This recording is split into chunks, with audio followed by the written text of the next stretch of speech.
Welcome to Live Daf, your online Daf Yomi Shiur.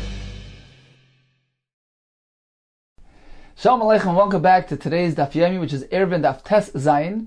We have 5 lines from the top. Says the Gemara, Toshma. We all know about discussion regarding a mechitza, which has oimid and parts. It has a built portion and also an empty portion, empty space. So it depends how much there is. If in the final analysis of this mechitza there is more standing, more oimid than parts, than the gaps, then certainly this mechitza is a kosher mechitza, it's valid. If there is more parts, more gaps in total than the oimid, this mechitza is batal. What if it's half and half? So it's half oimid and half parts. We have a machlokes. Rav Papa says it's okay. Rav Huna Bar Yishua says no.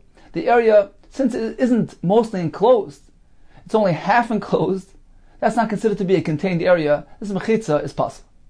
Says the Gemara on the 5th line from the top, Tashma. Come and hear a raya with regard to this machlokes. This is a brisa that's concerning kilayim. So if we have a mechitza, one can go ahead and plant 2 minim, one species on either side of that mechitza, and there's no concern of confusion of kilayim. Says the brisa, Nintzes as ato imer. So it turns out that there are actually shalosh midos mechitzas. There are 3 separate categories when it comes to mechitzas. Mechitzas that have gaps. Number 1, kol shu pachos mishloisha. If the gap is in a mechitza where the boards or the slats that are being used are narrower than 3 tfachim, and we have gaps in between these boards, we need that the gaps in between these thin, narrow slats should be less than 3 tfachim, in which case it's lavud, it's considered to be closed up and non-existent, and the entire wall is considered to be fully built. So even if you have little sticks lined up next to each other, but the gap in between is less than a shiur of lavud, less than 3 tfachim, it's considered to be kulai oimid, as if it's totally, completely built. So it needs to be less than 3, because 3 is already considered to be a gap. It's considered to be space. Kedei shelo yizdaker hagdi, so that the goat will not be able to jump through bevas roish easily. So that's the shiur of 3 tfachim. That allows the traffic through, allows the goat to get through easily. So if it's less than 3, we don't have that concern. It's considered to be fully closed up. That's the first halach. Number 2, kol shu gimel. If we have boards which are 3 tfachim wide, umigimel va'adalat, or anywhere from 3 up until 4, not including 4. In this case, sorech shelo yehei bein zelazeh kimloyay. The space between these boards needs to be less wide than the actual boards themselves. Why? Because otherwise you have a problem. Kedei shelo yehei parts ka'imid. So that the parts, the space in between the boards, should not equal in size to the width of the oimid, of the standing portion. In which case, it will be problematic. Now, if the parts area, if the gaps, the spaces in between these boards total more than the built portions themselves, in this case, the oimid is batal. Too many gaps here. Af keneged oimid aser. So even the oimid is batal. You can't even plant alongside those boards, because the parts is larger in size, greater in area. The sum total of these spaces exceed the oimid. The oimid is batal. And even the boards themselves are considered to be batal. You can't even plant next to the board itself. So you can't put 1 min on one side of the board and another min on the other side. Everything is batal. The third halacha, says the brisa, kol shu dalad. If we have a 4 tefach wide board, humarba ad eser amis, from 4 until 10 amis wide. In this case, sorech shelo yehei bein zelazeh kimloyay. You must ensure that the space between these boards does not equal the size of the boards themselves. So that the parts, the space, should not equal in size to the size of the oimid. In this case, even if it's exactly the same amount, you have the parts, and which equals the size of the oimid. So it's 50-50. Keneged the oimid mutter. Keneged that parts aser. So in this case, although the oimid is batal, and we don't view it as a mechitza because there's too many gaps here, but since we're speaking about a large size board, speaking about a board which is at least 4 tfachim wide, that has significance to itself, meaning even if it's just freely standing, if there's too many gaps here and the mechitza in its entirety is batal. Nevertheless, this board, this freestanding board, so to speak, has its own significance, and therefore the Brisa says, "Keneged the oimed mut." You could plow, you could plant keneged the oimed right next to, alongside this board, because it has its own significance. It's covering an area 4 tfachim. Keneged that part is also, but alongside the gaps you cannot plant because the place is not considered to be enclosed. This mechitza is batal. Concludes the Brisa, "V'imhaya oimed merubah laparetz." What if the oimed portion, the standing built portion, is greater in size than the paretz? Af keneged paretz mutar. So in the final count, we have more built portions than empty spaces. In this case, it's just the opposite. The oimed portion is mevatel, nullifies these spaces. And we consider this whole area to be fully enclosed. And you can go plant right even next to the paretz, even next to the gaps. What if we have a pirza, a breach, which is more than 10 amas wide? That's no longer regarded as a pesach. That's a pirza, says the Brisa Asur. The entire mechitza is also because the mechitza is meant to contain, to prevent traffic from entering. If you have a huge hole which is greater than 10 amas, which is no longer considered a pesach, then this mechitza is dysfunctional. It's not preventing traffic from entering. The entire enclosure becomes nullified, and you cannot plant within this enclosure, no matter which will present a problem of kalayim. If you have these smooth sticks that are inserted in the ground, and he braids a branch alongside the poles. On top of the pole, he stretches a branch from one pole to the other, creating a tzuras ha-pesach, a physical configuration of a doorway. In this case, says the Brisa, afilu b'yosim esem mutar. Even if it's wide in 10 amas, that's okay because it's tzuras ha-pesach. When it comes to separating between two minim of kalayim, can even be wider than 10 amas. So in summary, we had 3 halachas in the Brisa. Number 1, a gap which is less than 3 tfachim is lava, is considered to be fully closed. If it's 3 tfachim or larger, that's considered to be a space, a pirza. Then we have to go ahead and measure. Calculate what's more. Is it more oimed or more paretz in the sum total of this mechitza? And the Brisa continues and says, if we have an oimed, which is chashav, is significant, it's 4 tfachim wide. In this case, even if the mechitza in its totality is batal, but this specific board has its own inherent significance, and one can go and plant alongside the board itself. Continues the Gemara, Katani Miyas Reisha. At any rate, the Brisa begins and says, the Gemara is going to analyze this Brisa in view of our machlekes between Rav Papa and Rav Huna ben Yeshua, whether a case where you have 50-50, half oimed and half paretz, is that considered a mechitza? So let's take a look at the Brisa again. Katani Miyas Reisha. At any rate, the Brisa begins by saying, Migimel v'adalat. If you have a board which is anywhere from 3 tfachim to 4 tfachim, so this was the middle case of the Brisa. The Brisa tells you that's okay, even when there are gaps in between those slats, provided that the space in between these boards are not equal in size to the boards themselves. Apparently, when the pirza is equal in size to the oimed, that's a problem. Just to Rav Papa. This is a kasha of Papa who says that it's fine. Papa. When the Brisa says that the space in between these boards should not equal the size of milui of the board themselves, it means nichnas v'yoytzi.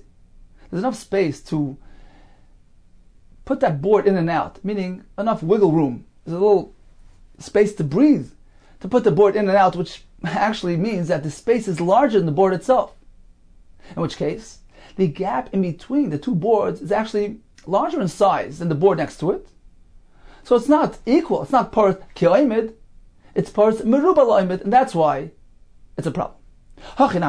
This seems to be the correct approach. Because the Brisa itself continues and says, If the parutz was greater, larger in number, larger in size than the oimid, in this case it's batal. Av keneged the oimid aser, in time mechitza is batal, you can't even plant next to the oimid. That's only because the parutz is greater, it exceeds the oimid. Ha ke oimid mutar. Apparently, if it's equal in size to the oimid, it's mutar. Shma mina. This is a raya like my shit. If so, it's a kasha on the other sheet. Lema tehavet yufte. Should we say this is a refutation of the Rav Huna Beit Avishur? It tells us that when the parutz and oimid are both equal, it's not a mechitza. This brisa indicates otherwise, that it's okay. Amalach, he'll respond to you as follows. According to your approach, you'll have something else difficult with this brisa. Ema Seifa. Let's take a look at the Seifa of the brisa, which says, Ima hoya oimid merubal parutz.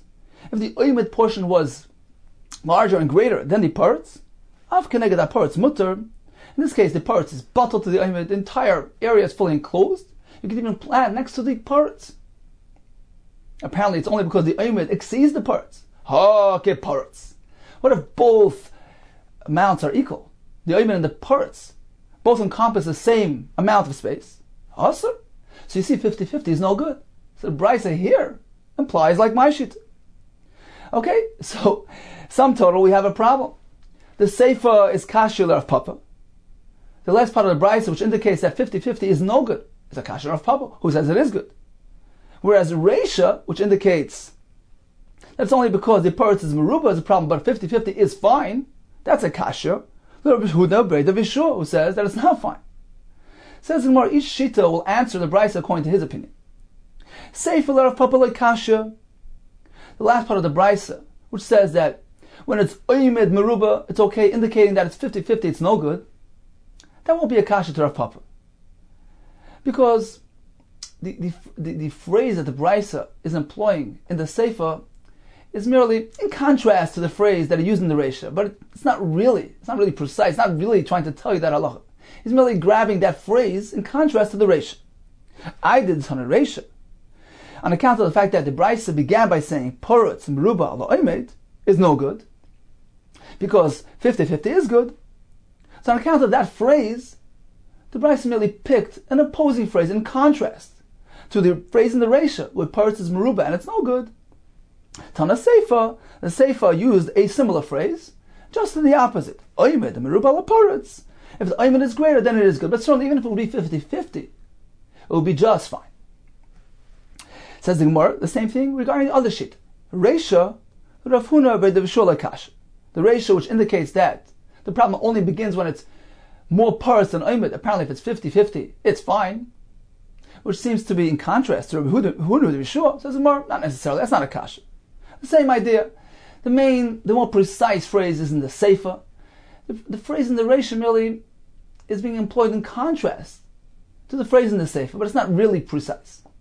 Aidi, the boy lemisna, seifa. So the kasha, so the Gemara is saying it's loy kasha from the diak of the reisha, because Aidi the boy lemisna seifa. Since the brisa wanted to speak about in the seifa of a case of oimid meruba ala parutz, that if the oimid is greater than the parutz, then it's fine, because 50-50 isn't fine. So that's the precise halacha in the seifa. On account of that, Tana reisha, the brisa used a similar term in the reisha, just in contrast. Parutz meruba ala oimid. When the parutz is greater than the oimid, then it's a problem. So it's merely on account of the seifa's term, where the brisa simply wanted to contrast it with a similar term. So the seifa spoke about oimid meruba is fine, because 50-50 isn't. So on account of that, the brisa began by saying, well, parutz meruba is a problem, but certainly if it would be 50-50, it would also be a problem. You don't need parutz meruba. So according to him, the seifa is the precise term, and the reisha was merely on account to contrast itself with the seifa. Okay, now let's go back to the brisa, which began by saying that when the gap is less than 3 tvachim, it's considered to be sosam. It's loved. It's fully built and enclosed. If it's 3 tvachim, that's beyond loved. That's considered to be a gap. Considered to be a pirtz. Now, what happens when you have a 3 tefach wide slat, board, with 3 tefach gap next to it? So according to Rav Papa, that's perfectly fine, because he holds when the gap equals the built portion, paretz kaimet, it's mutter. So according to him, we understand why the Brisa, in its first halacha, did not want to discuss a case of a board which is 3 tefachim wide. Because in the first halacha, the Brisa was saying, well, only a gap which is less than 3 tefachim is okay, but if it's 3 tefachim, that's a problem. But a 3 tefach wide board that has a gap of 3 tefachim, that's not a problem according to Rav Papa. B'yishleim Rav Papa, it certainly makes sense according to Rav Papa, mishum hachi. That's the reason why lo yaravlu v'tanarlu, why the Brisa initially did not direct its first halacha to a case where the board was 3 tefachim wide, because according to Rav Papa, it wouldn't work. Even if the gap is 3 tefachim, it would be kosher if it's a 3 tefach board. So the Brisa in the first halacha, which told us that a 3 tefach gap causes problems, cannot apply to a case of a 3 tefach board. So you understand why the Brisa initially did not direct that halacha to a 3 tefach board. Ella Rav Huna Beida Vishua, but according to him, that even when it's a 3 tefach board, if it has a 3 tefach gap next to it, that's a problem. It's paretz kaimet. So why didn't the Brisa include this scenario in its first halacha, which was telling us that only a gap which is less than 3 tefachim is considered to be loved, closed up and built. But if it's 3 tefachim, that's aver, that poses a problem. Then the Brisa proceeded to tell us, and if we have a 3 tefach board, so if it's anywhere from 3 up until 4, then if there's a gap which equals the size of that board, that's a problem. Why didn't the Brisa include the scenario of the 3 tefach board that has alongside a 3 tefach gap? That's a problem. Why didn't it include it in the first halacha of the Brisa, which told us that a 3 tefach gap poses a problem? Says the Gemara, Ella Rav Huna Beida Vishua, who says that a 3 tefach board which has a 3 tefach gap next to it is possible.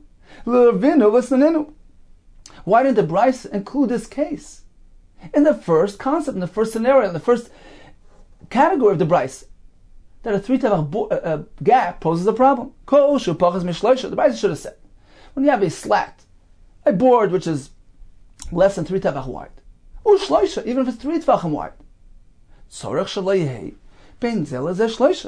you must make sure the space between these boards does not equal 3 tefachim. But in reality, the Brisa didn't do so. It's only the second category where the Brisa included the slat which is 3 tefachim wide. The Brisa in the second case said, well, when you have a 3 tefach board from 3 up until 4, and there is avir between those boards which equal the size of those boards, then you have a problem. Why didn't the Brisa include this case of a 3 tefach board with a 3 tefach gap in the first halacha of the Brisa, which told us that a gap which is 3 tefachim poses a problem? Says the Gemara, because you have to realize that these two halachas in the Brisa reflect two different concerns. The Brisa is teaching us two different concepts. The Brisa initiates by telling us, you should know, that when there's an aver less than 3, it's considered to be fully closed off. It's not even considered to be space. It's loved, it's fully built. Up until 3 tefachim. When the gap reaches 3 tefachim, that's called space. That's number one, first concept. The Brisa proceeds to tell us another concept. That's the second category of the Brisa. That when you have gaps, aver, large spaces, 3, larger than 3, that also can be okay, theoretically, provided that in the sum total of this mechitza, the parts does not equal the aimet. The gaps don't equal the build space. That's another concept above and beyond the first halacha. That's a greater chiddush the Brisa is introducing us to. Therefore, the Brisa preferred to include this case of the 3 tefach board with the 3 tefach gap in the second halacha of the Brisa, which was an additional chiddush above and beyond the first halacha. Says the Mishum Deloy Domi Psula L'Reisha. The concern in the first halacha of the Brisa, the first concept, is different. L'Psula the Sefer. It's different. It doesn't compare to the Psul in the second concept of the Brisa. Psula the Reisha, the concept discussed, the concern discussed initially in the Brisa, is regarding the concept of the lavud. If it's less than 3 tefachim, fully built, fully sasim. If it's 3 tefachim, then the goat can get through. It's considered to be a gap. That's one concept you need to know. You have to have a space which doesn't allow the did to get through. That's one concept, a basic concept of Lavut.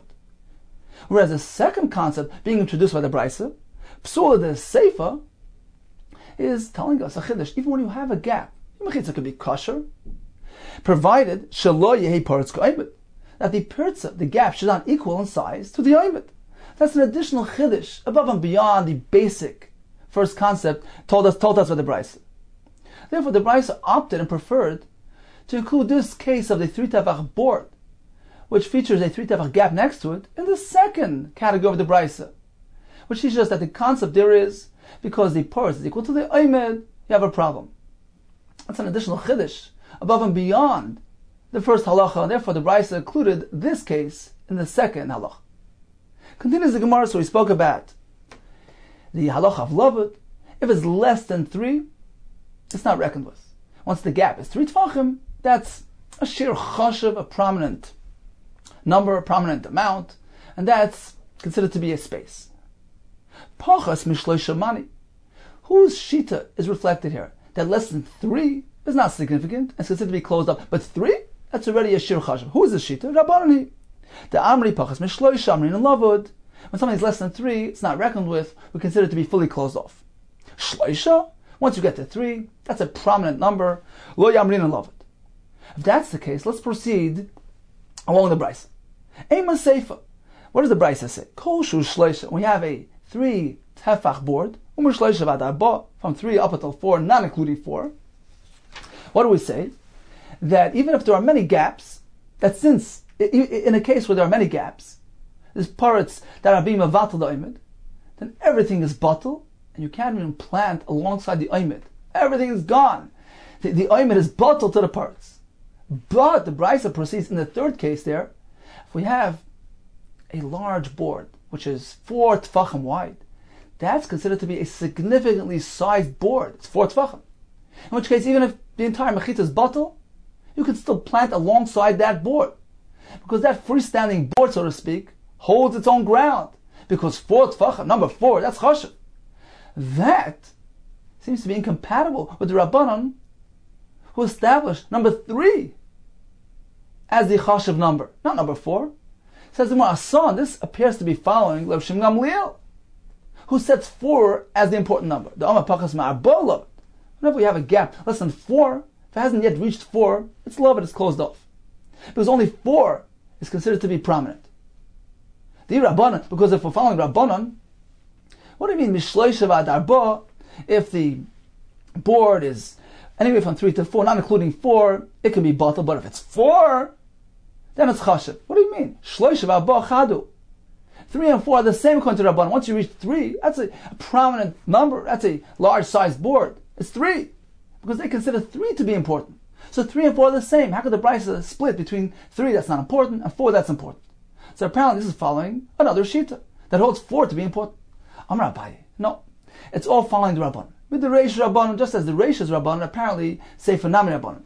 The Seifa as well follows the Rabbanon, that generally consider 3 to be an important number. But this case is different. Why do Rabbanon agree? And we have a case where mechita is batel, and you have a freestanding board somewhere in the middle there. To allow planting alongside that board, 3 is not enough. 3 is said regarding closing a gap, but it's not really a positive element. To make it into a positive, prominent feature, it needs to have 4. The kol l'mishra connected, to allow this board to permit planting alongside it as a freestanding, independent entity. Only if it's partitioning a space of 4 tefachim, that's a shir makim chashiv, and this thing is chashiv, meaning we reckon with it, we give it significance and prominence. V'iloi, but if it's not enclosing an area of 4, loy chashiv, it doesn't have adequate prominence. So Abaye splits the two. When we're speaking about a whole, the magic number is 3. If it's less than 3, it's closed. Once it's 3, it's too big to be considered closed. But when we're speaking about a positive element, to create something of prominence, a mechitza, you need to have 3. You need to have 4. And therefore, if the board is 4 tefachim, which is partitioning a chashav area 4 tefachim, then we can reckon with it on its own, but otherwise not. Rav Amar, just the opposite. The entire Brisa is of Shimon Gamliel. Mid the Sefer Rabban Shimon Gamliel.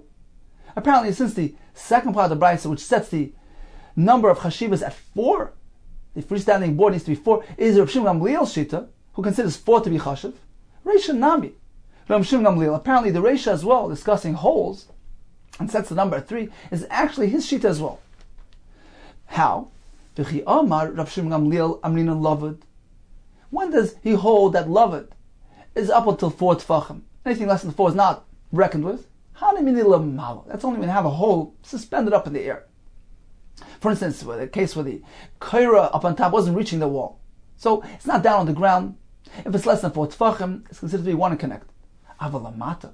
When the hole, the gap is found down below on the floor, where it needs to serve as a partition, preventing traffic from going through, even he would agree that once you reach the point of 3 tefachim, it allows the goats to get through, and therefore it's ineffective.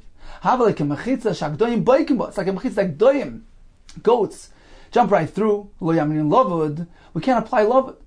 So in theory, he holds lavud is up until 4, because 4, and only 4, is considered to be a shiur chashiv, just as we find regarding that board. If it's 4, it's prominent. But when it comes to lavud on the floor, down on the bottom, if it's merely 3 tefachim, that also negates the mechitza. Continues the Gemara, getting back to our discussion where we have a mechitza which is half built and half unbuilt. Rav Papa says it's okay. Rav Huna ben Yeshua says it's not. Tashma, let me bring you a raya to one of these shittas. The Brisa says, Tfones halolu, these walls surrounding a courtyard. Shiruvim psachim b'chalonis. That is mostly gaps.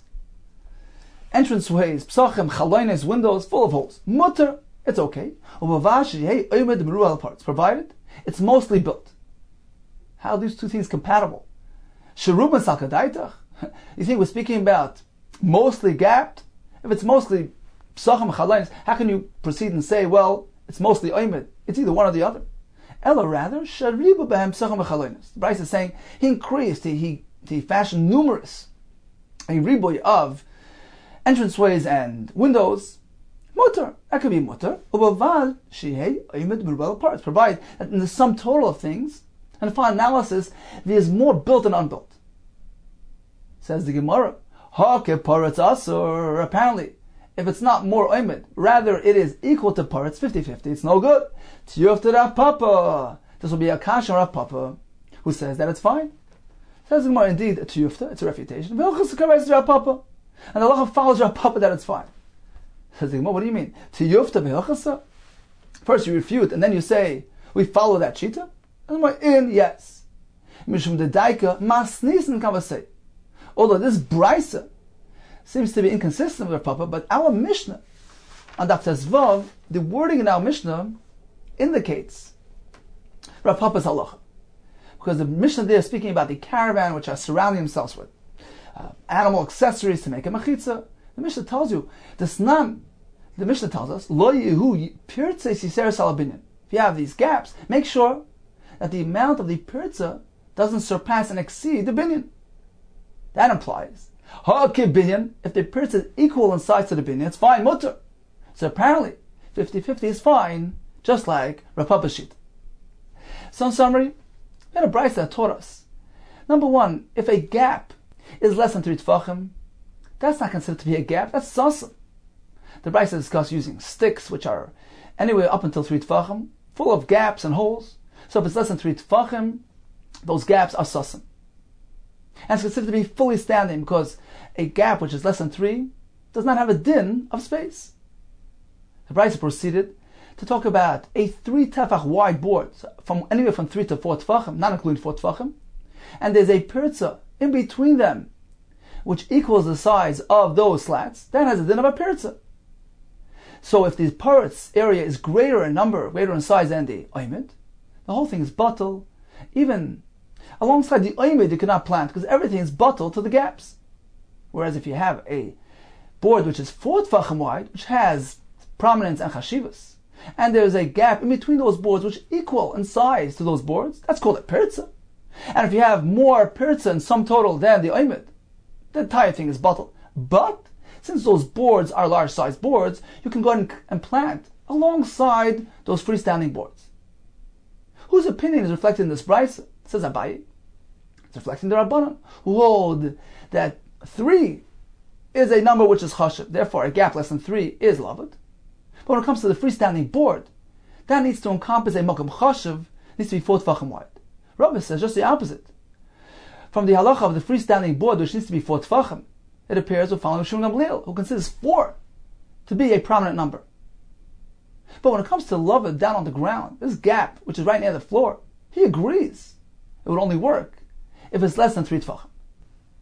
Continues the Mishnah, Ma'akifin shloisha chavalim. So getting back to this group of travelers who would like to enclose their camp to allow carrying within, says the Mishnah they can actually use ropes, just ropes, to create a mechitza. Ma'akifin shloisha chavalim. They surround their area with merely 3 ropes. So we have these ropes which are running horizontally around this camp. The first rope within 3 tefachim to the ground, which creates an enclosure, it's lavud. So presumably these ropes are being supported by poles. So we have 3 ropes. Number 1 on the bottom, which is within 3 tefachim to the ground. Then we have another rope on top of that first rope within 3 tefachim. We have a third rope yet running along the top of this mechitza, this 10 tefachim mechitza, within 3 tefachim to the rope below it. So it's a total of 3 ropes running within 3 tefachim of each other, which creates a mechitza of 10 tefachim. Provided that the gap between the ropes is less than 3 tefachim. There should not be shloisha tefachim. So within 3 tefachim is lavud, it's considered to be enclosed, and you have a full mechitza. So you have 3 gaps here, one between the ground and the first rope, which is less than 3 tefachim. We have another gap between that rope and the second rope, another gap between the second and third rope. So in total we have a bit less than 9 tefachim here in height. So how do you get to 10 tefachim? Very simple. The ropes themselves have to total. They have to have a thickness combined between all 3 of a bit more than a tefach. So you add that to the area which is a bit less than 9. You get 10 tefachim. Shiur chavalim ovyon yasser al tefach. What is the shear of the thickness of the ropes? So all 3 ropes combined need to be a bit more than a tefach. So if you'll add it to the rest of the area, you'll have 10 tefachim. Kadeshi, hey hakol asar tefachim, so you have a total of 10 tefachim. So this is one example of a improperly constructed fence. It only has a horizontal element to it. It's called mechitza shel erev. It's a horizontal mechitza, and that works. Continues the Mishnah with another example. Mekifin b'kanim. They can surround the area merely using kanim, sticks, reeds, which are lined up next to each other. Insert in the ground, facing upward. So it's a vertical mechitza. It only has a vertical element to it. And they're lined up next to each other with small spaces. Provided the space between one stick and the next is not shloisha tefachim. So you have less than 3 tefachim, which creates lavud. So all the sticks are considered to be one combined mechitza, one continuous oimed, and this provides mechitza. Says the Mishnah, b'shayora dibru. This was only pertaining to a shayora, a caravan. Divrei Rabbi Yehuda. These mechitzas are flimsy mechitzas. It either contains only the element of erev, the ropes are only horizontal mechitzas, because not starting from the ground up. So it's considered to be a mechitza shel erev. Whereas the kanim, which are planted in the ground, so they rise from the ground up, but they only contain the element of shesi. They only have that vertical element to them. It's not a properly constructed, fully supported mechitza, which generally has both elements. It has something going this way, upward, something going sideways to support itself. This is not really, doesn't really have that residential quality to it. This can only be applied to the shayar. These fellows that are traveling en route, this caravan, Divrei Rabbi Yehuda. Perhaps due to their difficult situation, they allow them to establish this mechitza, or perhaps since this is your typical mechitza, which people do, which people construct when they're on the road. So for them, this is considered to be a proper mechitza. No, this could pertain to any person, any traveling person, not even a group together. The reason why the Mishnah mentions shayara, not to imply that individuals traveling cannot employ these mechitzas. It's merely a typical example. Who needs this mechitza? Generally, it's the shayara. That's generally who's traveling, a group of people. But certainly, even a yachid individual can go ahead and travel using these mechitzas. Continues the Mishnah, called mechitza she'ena shel shesi shel erev. Any mechitza that does not employ both aspects. It doesn't have both dimensions of shesi and erev together, vertical and horizontal dimensions. Eina mechitza, that's not considered to be a proper mechitza. Divrei Rabbi Yosef Bar Yehuda. Acham Rabbi no echad mishnei dvarim, as long as it employs one of these two elements, either vertical or horizontal, that is sufficient to create a mechitza. Amar Rav Nuna, Amar Rav. Hari Amru. The Chachamim told us, we know, that oimed meruba la parts. That's why we have a mechitza that has empty spaces. But it is mostly built. It's oimed meruba la parts. Bishesi. In reference to a mechitza of shesi, meaning it's rising from the ground up. For instance, the example we had in the earlier Mishnah of this group of people traveling and they encircle their camp with animal accessories. So those are positioned on the ground. They're coming from the ground up. They're considered to be shesi, vertical mechitzas. So even if they have spaces between, there's parts there, but as long as it's mostly built, mostly oimed, that's okay. The spaces are considered to be entranceways, psachim. Have oimed. That's considered to be oimed. Ba'erev amnuna, be'erev mai. Can we apply this concept to a mechitza shel erev, a horizontal mechitza? For instance, those ropes, which aren't really beginning from the ground up, they have a horizontal dimension to them. What if they have gaps? So the case now, Mishnah actually doesn't have really gaps because they're less than 3 tefachim, which is loved.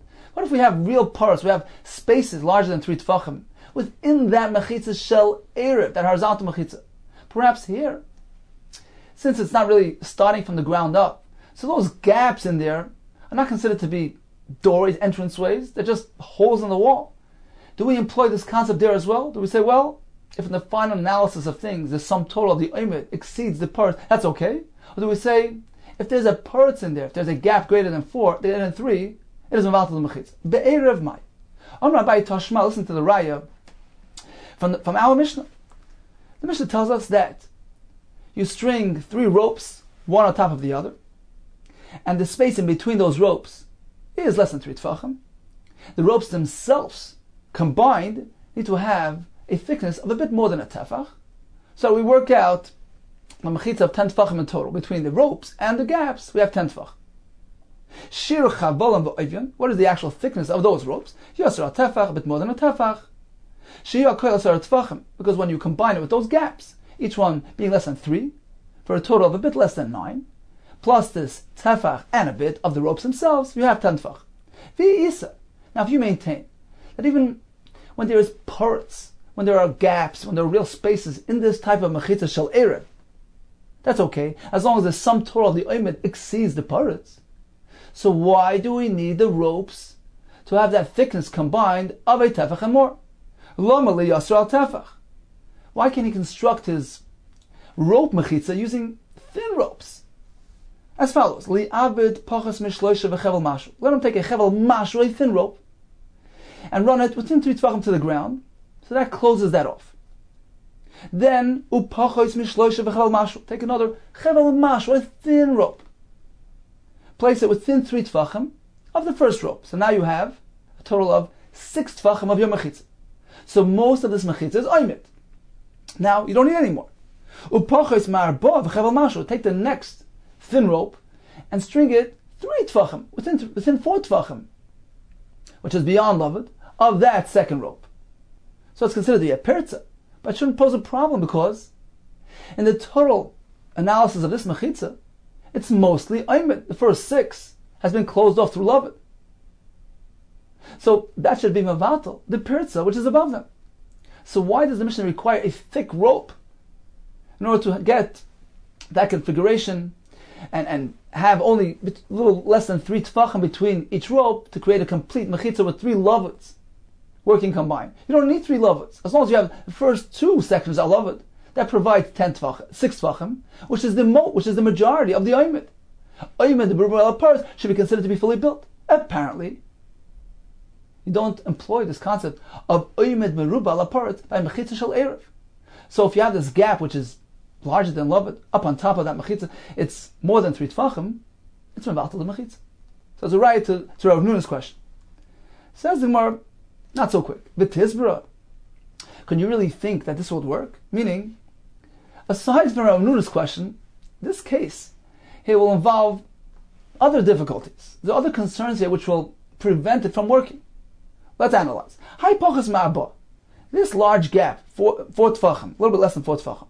Where exactly in this mechitza is it located? Where is it going to position it? Meaning, where is it going to be on top, in the middle, on bottom? If he's placing that gap of 4 on the bottom portion of the mechitza, meaning that the first rope is placed at a distance of a bit less 4 than the ground below, that poses another problem, another concern. It lets the traffic through and nullifies the entire mechitza. Nothing to talk about here. Like a mechitza where goats get through it. That certainly wouldn't work. So if he places that large gap on top of the mechitza, meaning you have less than 3, then less than 3, which creates 6. And then on the top layer, he has the 4 tefach gap. That wouldn't work either, for another reason. Because that string that's all the way on top of the 10 tefachim is surrounded by both sides with spaces that are much greater, much larger than it. Because below it you have the 4 tefachim, and above it you open to the sky above. That wouldn't work because it's going to be mavatal, that rope. The gap, the air on one side of that string, the haigisa, and the space on the other side will come along to combine to nullify that rope. So that wouldn't work either. If he places this 4 tefach gap in the middle of his mechitza, so you have lavet on bottom and lavet on top, that also wouldn't really work. Because although in the total amount of the mechitza, which is 10 tefachim, you have mostly oimid, you have 3 tefachim lavet on bottom, 3 tefachim lavet on top, which makes it for oimid merubal parts is more standing, more built and unbuilt. It's 6 versus 4. But let's keep in mind that these 2 built portions are not next to each other. They're on 2 sides of this large gap of 4 tefachim. Who says you can combine those 2 built portions together to nullify that large gap, which is greater in size than the oimid which is sitting next to it? Havali oimid merubal parts. True, you have in total amount you have oimid greater than parts, 6 against 4, but it's mishtei ruchas. You need to combine 2 separate built portions. How do you know that works? Shamas mina. Are you going to imply that oimid merubal parts, mishtei ruchas, that such a type of oimid merubal will work? Have oimid? Not necessarily so. Meaning, what's Rav Nuna's question? We can't figure out a scenario where his question would apply. Rav Nuna asked, let's say you have this inferior mechitza, shel erev. It's not coming from the ground up, it's hovering above the ground, perhaps. The concept of oimid merubal would not apply here, due to the inferiority of this mechitza. That seems to be the only problem, because it's mechitza shel erev, perhaps it's inferior to mechitza shel sesi, where oimid merubal does work. Says Abaye, we can't even get started here. Because any which way that you configure your question, your scenario, you're running into another problem. So what was Rav Nuna's question to begin with? Says the Gemara, Elo Rav Nuna, apparently Rav Nuna's question applied to the following scenario, which will avoid any of these pitfalls we just mentioned. Kigoin, for instance, the Icy Machtzeles, to have a Zayna Mashu. He brought along a mat, a solid mat, which is 7 tefachim long. 7 and a bit. And he carved out a hole, a gap of 3 tefachim, which is more than lavet. It's actually considered to be space, 3 tefachim, in this mat. And he left the other portion of the mat intact, dal mashu, 4 tefachim plus a bit. So you have a mat here, where, for instance, the top portion is intact, 4 tefachim. You have a gap of 3 tefachim, empty space, and right below that gap, it's framed in by the bottom of the machzelas, of the mat. And he suspended it, he placed it within 3 tefachim to the ground, which is lavet. So that bottom portion is considered to be fully enclosed. So in this case, you avoid all the pitfalls. Why?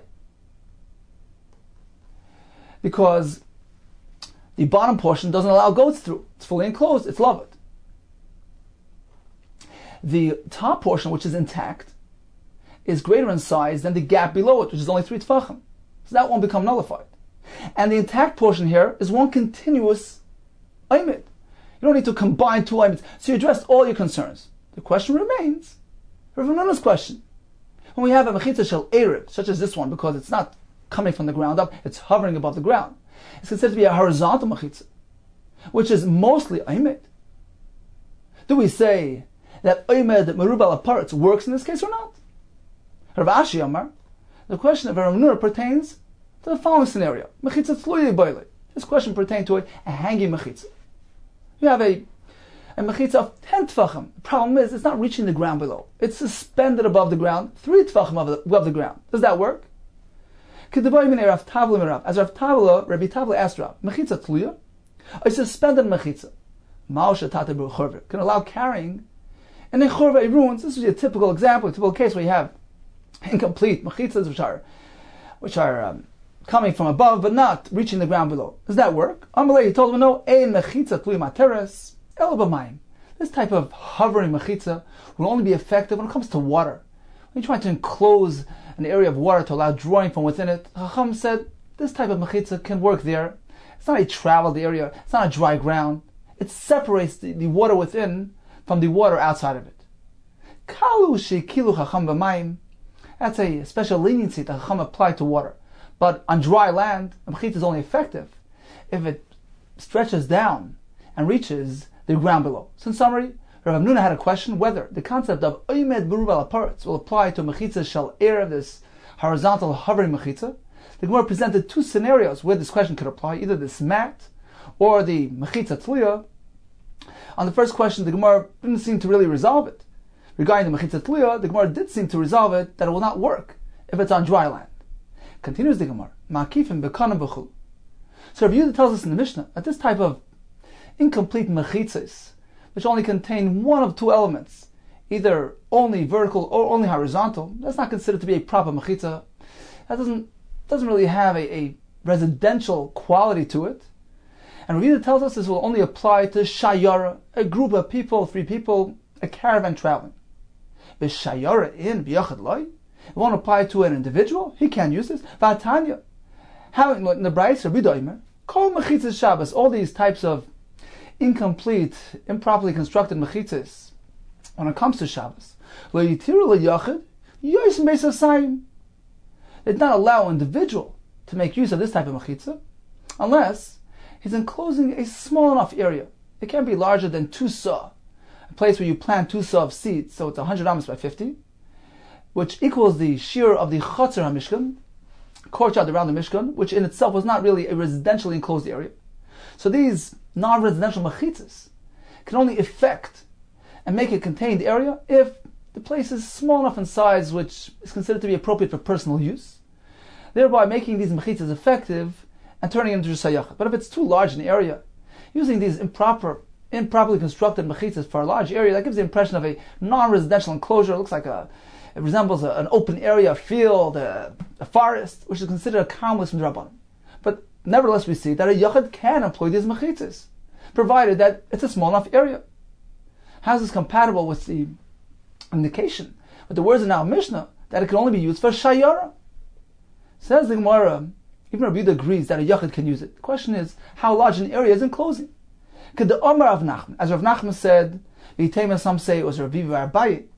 So he said it elsewhere. It's going to be coming up in the Gemara soon, in a different context. He said the following statement: it's only needed to provide them an area for all their needs, to allow them to encircle a huge area. So that's what they said, pertaining elsewhere. We're going to apply that phrase here as well, here as well. When Rabbi Yehuda limits it, he says, this only applies to a shayara. He didn't mean the concept of this mechitza can only be effective for shayara. He meant that the large size mechitza, you can't encircle a large area according to needs with this type of flimsy mechitza, only if it's a shayara, which typically uses mechitza, for them is considered to be a proper mechitza. But a yachid, he can only use these mechitzas provided it's a small area. I'm here as well.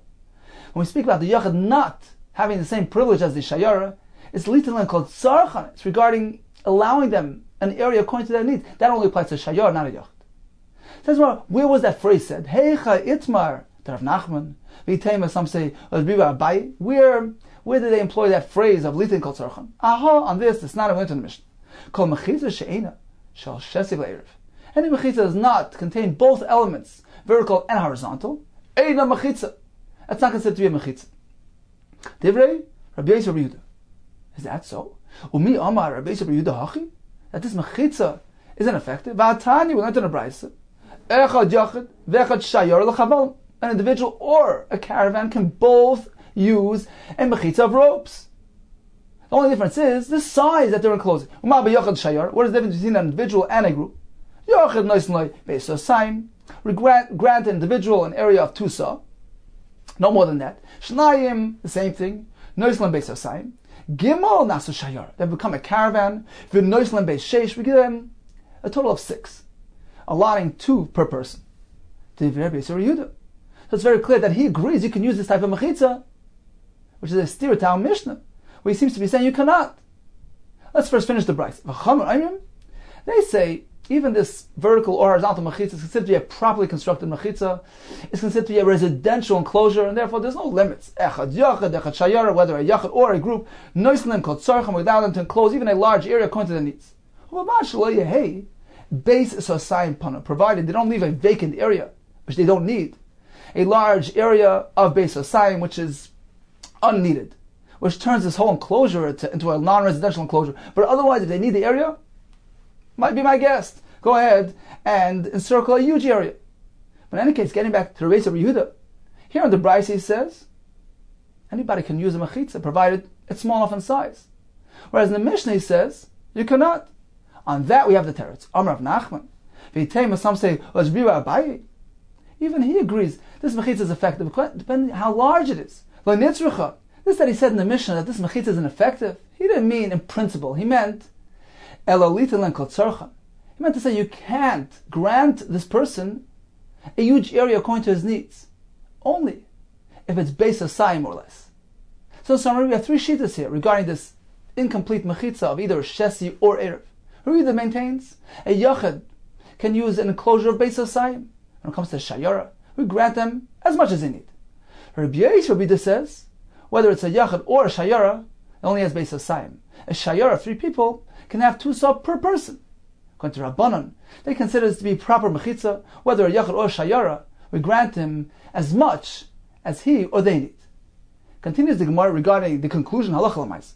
Darash of Nachman taught Mishum Rabbeinu Shmuel, yachid, if he's only a yachad using this mechitza, noislan beis hasayim, he's allowed to encircle 2 sa. Beis, if there are 2 people, noislan beis hasayim.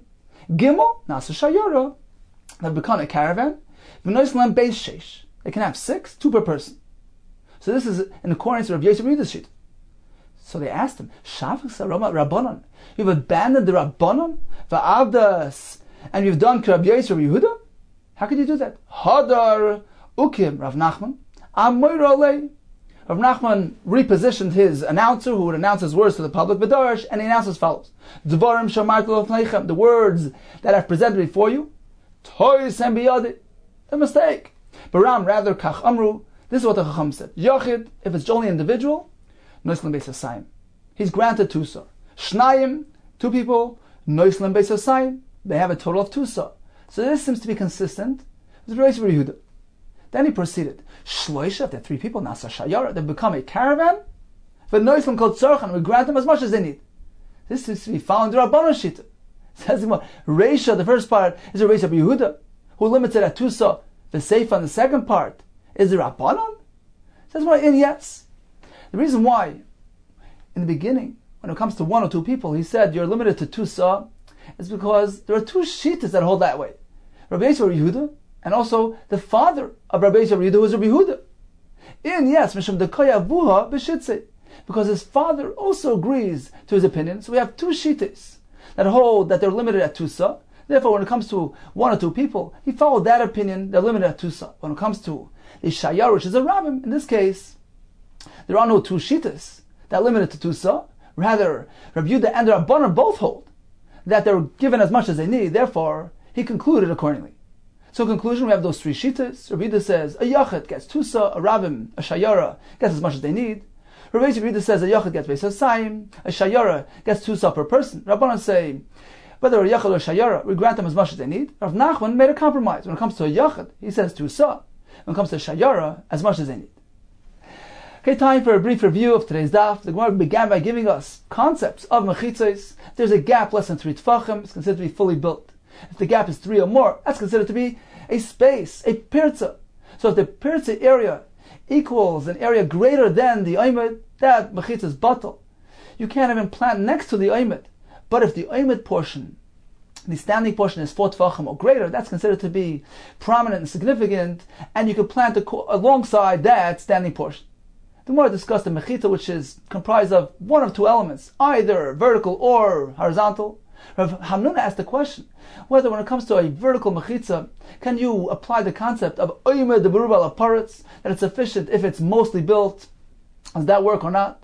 The more proceeded to tell us, by these types of mechitzas which are improperly constructed, either has only vertical or horizontal elements to it, when it comes to a yachid, he's allowed an area of 2 sa'ah. When it comes to a shayara, as much as any.